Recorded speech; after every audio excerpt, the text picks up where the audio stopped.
अरे कस्तुरी, किती वेळ झाला मोबाईल बघते? देतो मोबाईल इकडे. मोबाईल बघायचा. मोबाईल बघायचा, मग अभ्यास कोण करणार? नाही, मला अभ्यास नाही आवडत. मग काय करणार? अगं ऐक, रडू नको.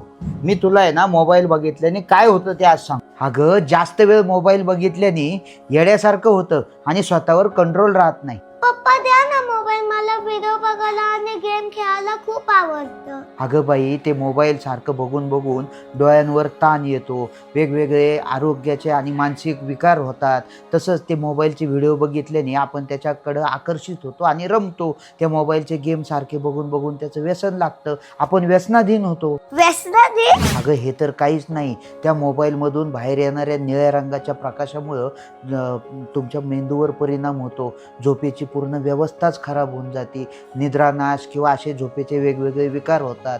तुम्ही जेवण केलेलं अन्नच पचत नाही. अन्न पचत नाही म्हणजे परत पोटाचे विकार होतात. असे वेगवेगळे शरीराला मोठे मोठे विकार किंवा आजार होतात. नंतर तुम्ही त्या मोबाईलमध्ये सारखं त्या काल्पनिक जगामध्ये वावरत असता. तुम्हाला ते कंटिन्यू तेच आठवत राहतं. त्यामुळे समोर कोण बोलतंय, तुम्हाला काय सांगितलंय हे तुम्हाला काहीच आठवत नाही किंवा काहीच कळत नाही. हा पप्पा, मला रात्रीचा मोबाईलच आठवतं म्हणून मला झोप नाहीये. तुमच्याशी कोण बोलतंय, तुम्हाला काय सांगतंय हे तुला कळतच नाही. मम्मी पप्पाने तुला काही सांगितलं की तू त्यांच्यावर जोरजोरात चिडते, ओरडते. छोटं बेबी बरोबर पण तू खेळत नाही, तिला वेळ देत नाही. ती तुझ्याजवळ येऊन खेळायला लागली तर तू तिच्यावर जोरजोरात ओरडते.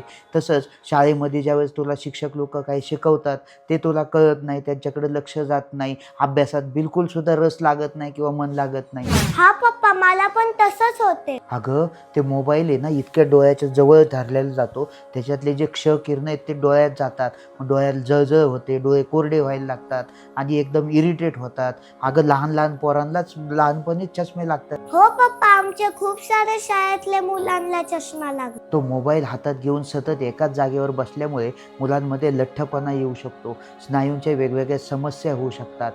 अतिवापरामुळे मोबाईलच्या त्यांच्यामध्ये चिंता, नैराश्यसुद्धा येऊ शकते.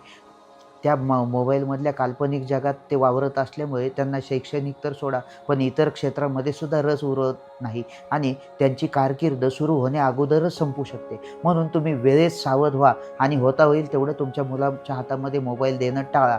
कारण मूल जेवत नाही म्हणून हातात दिलेला मोबाईल किती घातक होऊ शकतो याची तुम्ही कल्पनासुद्धा करू शकत. आता मी पण मोबाईल कमी पाहणार, तुम्ही पण मोबाईल नको पाहू. आमच्या इंस्टा, फेसबुक आणि यूट्यूबला सबस्क्राईब करा आणि फॉलो करा.